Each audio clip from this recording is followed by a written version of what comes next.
बिस्मिल्लाहिर्रहमानिर्रहीम। अस्सलामुअलैकुम नाज़रीन इकराम, किरुलिश उस्मान की एक और शानदार किस्त के रिव्यू के साथ बज़्म हस्सान में खुशामदीद। किस्त की शुरुआत में बाला और उस्मान आमने सामने हैं। बाला कहती है कि बहुत अरसे से इस दिन का इंतजार था। उस्मान उससे कहता है कि जो चाहो आज तुम कर सकती हो, और फिर बाला उस्मान पर हमला कर देती है और उनके दरमियान कुछ देर तक इश्क और मोहब्बत की जंग जारी रहती है।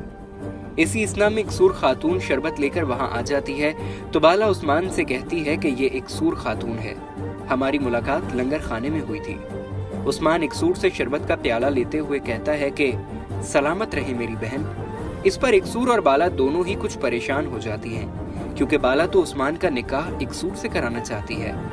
शरबत पीने के बाद उस्मान कहता है कि नाम ही की तरह शरबत भी बहुत मीठा था, क्या मैं आपके खावंद को जानता हूँ? तो वो कहती है कि मैं अभी शादीशुदा नहीं हूँ। तो उस्मान बाला से कहता है कि ये तुम्हारी जिम्मेदारी है बाला, एक सूर बहन के लिए अच्छा सा रिश्ता देखकर इनकी शादी कर दो। और ये कहकर आंखों ही आंखों में उस्मान अपना जवाब बाला को दे देता है। इसी दौरान अब्दुल रहमान अलप वहाँ आ जाते हैं। उस्मान उनको बताता है कि शेख अदब अली ने खबर भेजी है, वो रास्ते में है और जल्द आने वाले हैं। अब्दुल रहमान गाजी इस पर खुश हो जाते हैं। फिर वो उस्मान को आगाह करते हुए कहते हैं कि तारगुन खातून कोमान की नई सरदार बन गई है और गोकतुक उसका खास आदमी बन चुका है। इस पर उस्मान कहता है कि माशाल्लाह, मुझे पता था वो कामयाब हो जाएगा, वो मेरा खास कमांडर है, उसने मेरे लिए ये सब कुछ किया है। उधर फ्लातियुस, तारगुन और गोकतुक महवे गुफ्तगू हैं।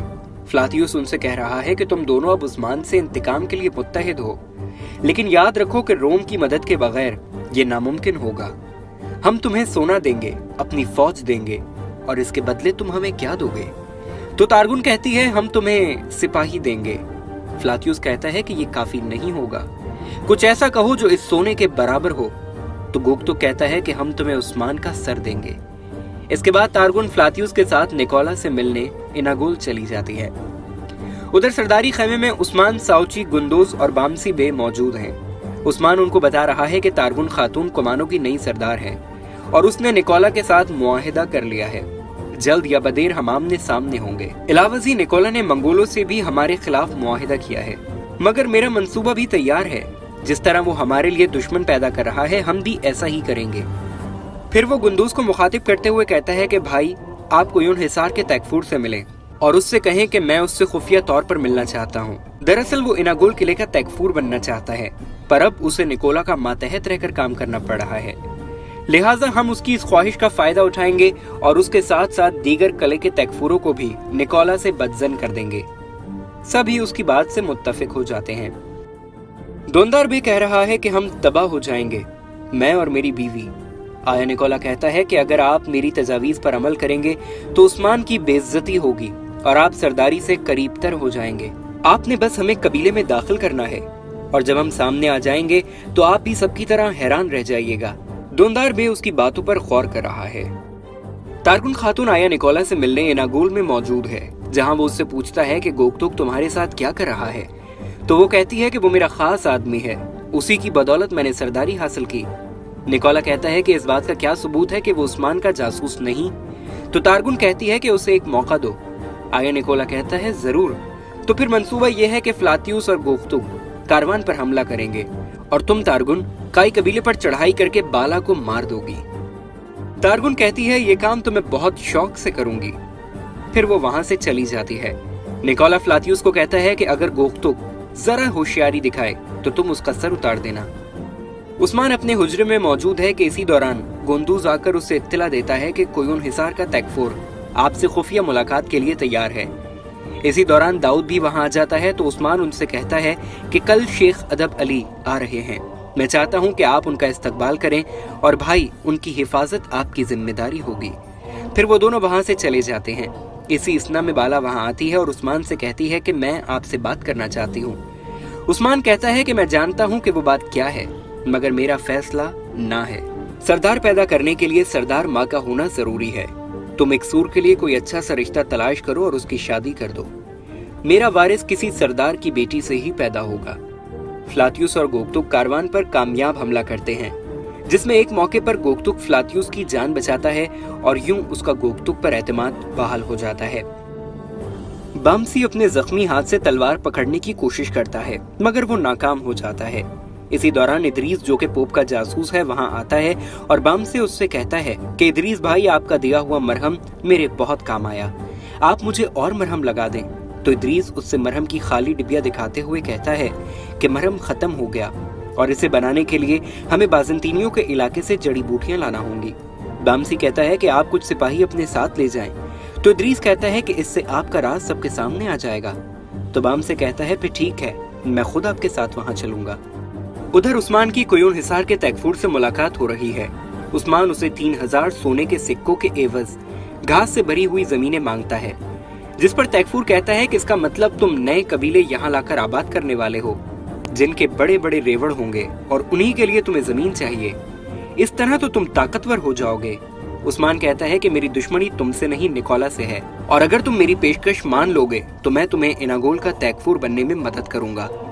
वो कहता है कि मुझे सोचने का कुछ वक्त दो, 3 दिन बाद आपसे मुलाकात होगी और फिर मैं अपना फैसला आपको बताऊंगा।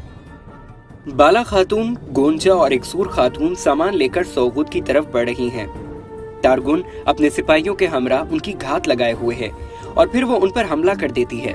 थोड़े मुकाबले के बाद बाला और गोंचा वहां से फरार हो जाती हैं। उधर बामसी इदरीस की बातों में आकर निकोला के जाल में फंस चुका है। निकोला के सिपाही बामसी को हर तरफ से घेर लेते हैं। निकोला कहता है, ए बूढ़े बामसी, अब क्या तुम मेरे घुटनों में आओगे या मैं तुम्हें मजबूर करूं? तो बामसी कहता है कि कोशिश कर लो। इसी लम्हे उसके पीछे खड़ा हुआ इदरीस उसके पीठ में छुरा घूम देता है और बामसी गुनूदगी की कैफियत में जमीन पर गिर जाता है। निकोला इदरीस के बाजू में छुरा घूम देता है ताकि वो जब कबीले वापस जाए तो लोग समझें कि वो निकोला के फौजियों से लड़ाई में जख्मी हो गया। इसी दौरान बामसी उठ जाता है और निकोला के 4-5 तगड़े सिपाहियों को अपने एक हाथ से ज़ेर कर देता है और वहां से फरार हो जाता है। उधर इकसूर खातून भागते भागते जंगल के बीचों बीच पहुंच जाती है और इसी दौरान तारगुन के सिपाही उसे आगे पीछे से घेर लेते हैं। इसी दौरान उस्मान अपने सिपाहियों के साथ वहां आ जाता है और उसे बचा लेता है। फिर वो उस्मान को तारगुन के हमले की सारी रुदात सुना देती है। उस्मान फौरन वहां से बाला और गोंचा को ढूंढने के लिए निकल जाता है। बाला और गोंचा भागते भागते एक पहाड़ी तक पहुंच जाते हैं, जहां तारगुन अपने सिपाहियों के हमरा मौजूद होती है। इसी दौरान उस्मान अपने सिपाहियों के साथ वहां आ जाता है और तारगुन के सिपाहियों को पसपा कर देता है, लेकिन तारगुन वहां से फरार हो जाती है। उस्मान अपने खेमे में पहुंचता है तो वहां साउची पहले ही मौजूद होता है। वो कहता है कि यकीनन ये निकोला का मंसूबा होगा। उस्मान कहता है, हाँ हो सकता है, लेकिन गोख्तुक वहां था, वो मुझे हालात से आगाह कर सकता था, यानी उसके साथ कुछ बुरा हुआ है, यकीनन कोई मसला है। इसी दौरान बोरान अल्प इदरीस को वहां लाता है और इदरीस निकोला की जानिब से बामसे और इदरीस पर किए जाने वाले हमले की पूरी रुदात सुना देता है। उस्मान बोरान से कहता है कि तुम अपने सिपाहियों को तैयार करो, हम बामसे की तलाश में फौरन जाएंगे। तारगुन शदीद गुस्से में गोख्तुक को बताती है कि बाला मेरे हाथ से बच गई, लेकिन अब हम कबीले पर हमला करेंगे और खेमे की अमानतें चुरा लेंगे। वहां निकोला के सिपाही बामसे को काबू में कर लेते हैं और उस्मान और उसके सिपाही बामसे की तलाश में भटकते फिर रहे हैं। उधर काई कबीले में एक तिजारती काफिला दाखिल हो रहा है, जिसमें तारगुन और गोख्तुक नकाब लगाए हुए मौजूद हैं। दुनदार उन्हें सामान एक तरफ रख कर वापस सौगुत लौट जाने का कहता है, जबकि वो जानता है कि ये कोई ताजिर नहीं है। गजल उससे कहती है कि ज्यादातर सिपाही तो उस्मान ले गया, लेकिन बाकी सिपाही जो कबीले में बचे हैं उनका क्या होगा? वो कहता है कि उन्हें भी मैंने दूसरे मकासद के लिए भेज दिया है। वक्त आ गया है, किसी की जान जाए बगैर वो सरदारी खेमे से चोरी करके चुपचाप यहाँ से चले जाएंगे। उधर उस्मान के सिपाही बामसे को ढूंढते ढूंढते फ्लातियुस के जाल में फंस जाते हैं और बहुत सारे तीर एक साथ आकर दुमराल के सीने में पेवस्त हो जाते हैं और वो शहीद हो जाता है। उस्मान बामसे को तलाश करता हुआ उस तक पहुंच जाता है जहां बामसे बेहोश पड़ा हुआ है। फिर अचानक ही निकोला के सिपाही नमूदार होते हैं और निकोला भी उनके दरमियान आकर खड़ा हो जाता है। फिर निकोला और उस्मान के दरमियान बातचीत का सिलसिला शुरू होता है और कुछ बातों के बाद निकोला उससे कहता है कि मैं तुम्हें आहिस्ता आहिस्ता करके मारूंगा, फिलहाल तो मुझे तुम्हारे बाबा की अमानतें चाहिए। हाँ, तारगुन खातून ये काम कर चुकी होगी। उधर तारगुन खातून सरदार उस्मान के लिए तहाइफ लाने के बहाने से अपने सिपाहियों के हमरा सरदारी खेमे में दाखिल हो जाती है और वहां मौजूद सब पर काबू पा लेती है, जिसके बाद वो उस्मान के हुजरे में जाकर अमानतें तलाश करने लगती है और थोड़ी ही देर बाद वो उन अमानतों को हासिल कर लेती है और हुजरे से बाहर लाने का हुक्म देती है। गोख्तुक उससे कहता है कि हमारे पास सारी अमानतें हैं, हमने उस्मान को सबक सिखा दिया, लेकिन अब ये अमानतें हम निकोला को नहीं देंगे या इसके बदले ज्यादा सोने का मुतालबा करेंगे। तारकुन इस बात से इनकार कर देती है और कहती है कि हम वादे की खिलाफ वर्जी नहीं करेंगे। इसी दौरान बाला नजर बचाकर एक खुफिया खंजर निकालती है और गोकतूक के बाजू में घोंप देती है। खैमे के बाहर कबीले में शेख अदब अली, गोंदूस और कुमराल अब्दाल के साथ दाखिल हो रहे हैं। फ्लैशबैक में दिखाया जाता है कि कुमराल दरख्त में छुपकर बैठा है कि इसी दौरान एक तीर आकर उस दरख्त में पेवस हो जाता है जिस पर एक खुफिया पैगाम लिखा है। कुमराल उसे खोलकर पढ़ता है और परेशानी के आलम में गोकतूक कहता हुआ वहाँ से उठ जाता है। शेख अदब अली उस्मान की सरजमीन में पहुंच चुके हैं जहां गोंदोस ने उनका इस्तकबाल किया है। इसी इसना में कुमराल वहां आ जाता है और उन्हें खबरदार करता है कि उस्मान का खैमा आग की लपेट में है, हमें फौरन यहाँ से चलना चाहिए। वो फौरन कबीले की तरफ रवाना हो जाते हैं और अब वो कबीले पहुंच चुके हैं। निकोला उस्मान पर नफ्सियाती हमले कर रहा है और कह रहा है कि इस वक्त तुम्हारे खैमे में खून रेजी हो रही होगी और कत्लो गारत गिरी का बाजार गर्म होगा। इसी दौरान बामसे को भी होश आ जाता है और वो दोनों कंधे से कंधा मिलाकर फतह के लिए पुरअज़्म खड़े हो जाते हैं। और इसी के साथ किस्त नंबर 45 अपने इख्तिताम को पहुंच जाती है।